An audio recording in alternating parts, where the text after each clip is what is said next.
झारखंड की स्वास्थ्य व्यवस्था में, अब झारखंड की व्यवस्था में एक कोड है, इस कोड का नाम है आउटसोर्सिंग। आउटसोर्सिंग में होता क्या है, समझना होगा आपको कि आउटसोर्सिंग होती क्या है। आउटसोर्सिंग एक व्यवस्था है।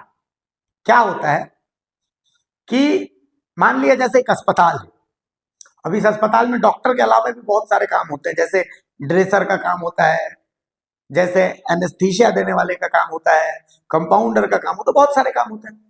तो अब सरकार ने देखा कि भाई मैं अगर इनकी नियुक्ति करता हूं तो मेरे को बहुत महंगा पड़ता है, मैनेजमेंट करना पड़ता है।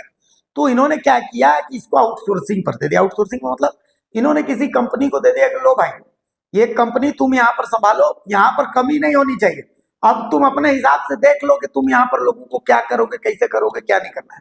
सरकार ने इस आउटसोर्सिंग के लिए एक नीति बनाई जिसका नाम है आउटसोर्सिंग नीति, कैबिनेट से पास हुई। नीति में बहुत अच्छा सिद्धांत है कि भाई ईएसआई भी देना है, पीएफ भी देना है, टाइम पर तनख्वाह भी देना है, मिनिमम जो वेज है वो आपको देना ही देना है, EL PL CL IL ML जो भी होता है वो सब भी देना है, सब कुछ करना है। लेकिन ये आउटसोर्सिंग जो कंपनियां एजेंसियां ये खून चूसती। अब इन्हीं आउटसोर्सिंग एजेंसियों के खिलाफ अपनी तनख्वाह की मांग को लेकर के बगोदर में जो अस्पताल है उस अस्पताल के बाहर यहां पर आउटसोर्सिंग कंपनियों के लिए जो काम कर रहे हैं वो लोग धरने पर बैठे हैं, पूरे गिरिडीह के लोग हैं। अब 2 दिन पहले बगोदर विधायक नागेंद्र महतो का एक वीडियो आपने देखा था जिसमें बोल रहे थे कि काम नहीं किया तो हटा देंगे। अरे बहस करेगा, तुम करेगा बहस? चूंकि नागेंद्र महतो को पता नहीं है कि आउटसोर्सिंग का दंश क्या है। काश झारखंड विधानसभा भी विधायक आउटसोर्सिंग पर लेती कि भाई 50,000 रुपए सरकार दे रही है इनको पेंशन, आउटसोर्सिंग बोलते ना हम तो 20,000 रुपए देंगे, करना है तो करो, नहीं करना निकाल देंगे। और भी बढ़िया परफॉर्म नहीं किया, सड़क उड़क बिजली पानी का काम नहीं हुआ, किरिस का गाना सुनेगा, किरिस का एकदम कर देता आउटसोर्सिंग। बहरहाल अब इन आउटसोर्सिंग कर्मियों को जयराम महतो का साथ मिला है, जयराम महतो इनसे मिलने पहुंचे। यही चीज जयराम महतो को अलग बनाती है। देखिए इन तस्वीरों को, असल में सदर अस्पताल परिसर में धरने पर बैठे स्वास्थ्य आउटसोर्सिंग कर्मचारियों के आंदोलन को सोमवार को और मजबूती मिली जब जयराम महतो खुद धरना स्थल पर पहुंचे और कर्मियों से मुलाकात कर उनकी समस्याएं सुनी। इस दौरान कर्मचारियों के सामने ही जयराम महतो ने राज्य के स्वास्थ्य मंत्री डॉक्टर इरफान अंसारी से फोन पर बातचीत की और आउटसोर्सिंग कर्मियों की मांगों को गंभीरता से समझने का आग्रह किया। अभी हम वही आए थे, आज गिरिडीह में बैठक था तो इसी बीच हम यहाँ आए धरने पर, वही धरने के लोग के बीच से आपको फोन किया। बोलिए बोलिए।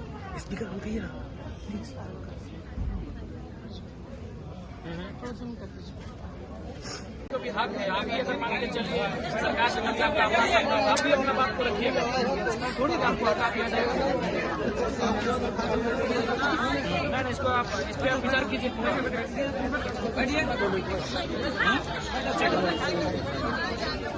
कब तक आप विचार करेंगे? शाम तक। आउटसोर्सिंग एजेंसी है उसी में कार्यरत है, इनका भी वही 3 महीने से वेतन का भुगतान नहीं हुआ है।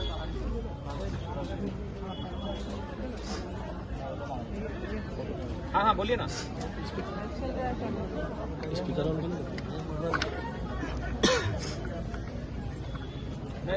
धरना स्थल पर मौजूद कर्मचारियों को संबोधित करते हुए जयराम महतो ने कहा कि स्वास्थ्य विभाग में कार्यरत आउटसोर्सिंग कर्मचारी सालों से व्यवस्था को संभाल रहे हैं, लेकिन आज भी वही कर्मचारी अपने हक और अधिकार के लिए सड़कों पर बैठे। उन्होंने कहा कि कर्मियों की 8 सूत्री मांगे पूरी तरह से जायज है और इन्हें जल्द से जल्द मान लिया जाना चाहिए। जयराम महतो ने फोन पर स्वास्थ्य मंत्री इरफान अंसारी को कर्मचारियों की स्थिति से अवगत कराते हुए कहा कि यदि शीघ्र समाधान नहीं निकला तो आंदोलन और तेज होगा। उन्होंने मंत्री से स्पष्ट रूप से कहा कि आउटसोर्सिंग कर्मियों के मानदेय, ईएसआई, पीएफ, सेवा सुरक्षा, बकाया भुगतान सहित सभी मांगों पर त्वरित निर्णय लिया जाए। मंत्री से बातचीत के बाद जयराम महतो ने कर्मचारियों को भरोसा दिलाया कि इस लड़ाई को वो मजबूती से आगे ले जाएंगे। धरने पर बैठे कर्मचारियों ने बताया कि समय पर वेतन नहीं मिलना, कार्य का अत्यधिक दबाव, सुरक्षा की कमी, भविष्य की अनिश्चितता उनकी सबसे बड़ी समस्या है। कई बार विभागीय अधिकारियों को अवगत कराने के बावजूद कोई ठोस कार्रवाई नहीं होने से वो हड़ताल पर जाने को मजबूर हुए हैं। गौरतलब है कि सदर अस्पताल में आउटसोर्सिंग कर्मचारियों के हड़ताल के कारण स्वास्थ्य सेवाएं आंशिक रूप से प्रभावित हो रही हैं, जिससे मरीजों को भी परेशानी झेलनी पड़ रही है। कर्मचारियों ने चेतावनी दी है कि जब तक उनकी मांगें पूरी नहीं होती तब तक धरना और हड़ताल जारी रहेगा। बात कराइए, बोला हमारे संज्ञान में नहीं है चीजें। हाँ तो हम उनको सारी चीजों को कलेक्ट करके उनको व्हाट्सएप के द्वारा डिटेल को उनको पहले हम सुपुर्द करेंगे और उसके बाद फिर उन पर कार्रवाई की अपेक्षा रखेंगे और कार्रवाई करने के लिए हम उन्हें आग्रह करेंगे। तो क्या लगता है कि होगा मामला इन लोगों के सामने? देखिए, शांत तो होना ही चाहिए। कुछ दिन पहले बोकारो में भी इस प्रकार की परिस्थिति थी, फिर उस धरने के बीच हम गए, वहाँ भी जाकर बैठक किए, वार्ता हुई और वहाँ भी मंत्री जी से बात हुई, उनको हस्तक्षेप करने के लिए मैंने कहा और 3-4 दिनों में उनका पेमेंट का भुगतान किया गया। सर बोकारो जब आप गए थे तब पेमेंट बढ़ने की बात हुई थी, यहाँ भी पेमेंट बढ़ाने की ये लोग मांग कर रहे हैं, तो क्या लगता है पेमेंट बढ़ के मिलेगा? बिल्कुल, देखिए अगर इनकी मांगे जायज है तो निसंदेह उस पर उस दिशा में कार्य करने की आवश्यकता है और हमारा जितना भी सहयोग करना होगा, प्रयास करना होगा, उसके लिए हम पीछे नहीं हटेंगे। सर, जिले में दूसरी बार है विरोध, इससे पहले भी एक बार एसडीएम से मुलाकात भी हुई थी उनको। उस समय भी पहला कुशलाकालीन कर्मियों को काम पर लगाया गया था, इस बार फिर ऐसा ही क्या कुछ मामला आएगा क्या? देखिए, हर बार हर एक जगह यही चीजें देख रहे हैं, खासकर जो आउटसोर्सिंग एजेंसियों के माध्यम से संचालित कर्मी है, 3-4 महीने का वेतन भुगतान होता है, वो धरने पर बैठते हैं, फिर 1 सप्ताह के अंदर वेतन मिलता है, फिर अगला ड्यूज होता है, फिर वो धरने पर बैठते हैं। तो ये परंपरा, ये व्यवस्था अब खत्म होनी चाहिए। या तो आउटसोर्सिंग एजेंसी को काम करना है जो वो ठीक से काम करे है, नहीं तो सरकार को इस पर पुनर्विचार करे। सर, बगोदर विधायक का एक वीडियो आगे सोर्सिंग वाला मामला वायरल हो रहा था, क्या कहेंगे इस पर?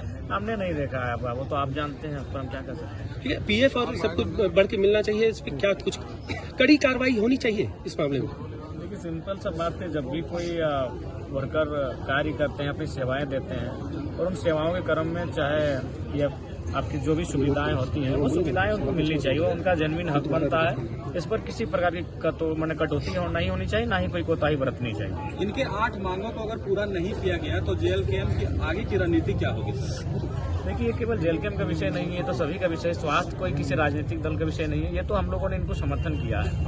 ये एक ऐसा विषय है जिससे हर एक व्यक्ति प्रभावित होता है, तो इस विषय पर सभी को सोचना चाहिए और इनका सपोर्ट करना चाहिए। सर, एक दूसरा इससे हट के मामला रोको। हम लोग तो फिर कुछ भी मतलब ये विषय के आड़ में जैसा जैसे बहाल भी किया जाए। विधानसभा के सत्र में दूसरा बात, आपने हमको व्हाट्सएप का भी पीडीएफ में मंत्री से फिर बात करें। सरकार है, सरकार के पास नहीं, अभी इस बात को जस्ट हम रख के आ गए हैं। अभी इस बात को मीटिंग था हम लोग का डीएमटी का, जिसमें डीसी थे, सभी थे, विधायक सांसद सभी थे, सभी जिला के अधिकारी थे और सीएस भी थे। उस बैठक में हम वहाँ बोले कि ये धरना दिया गया, बोलो नहीं सर हम लोग शाम तक सुधार करते हैं, लेकिन हम लोग क्या कर रहे हैं, हम लोग कार्रवाई करते हैं, कुछ नहीं करेंगे, फिर इससे बृहद दस्तक किया जाएगा।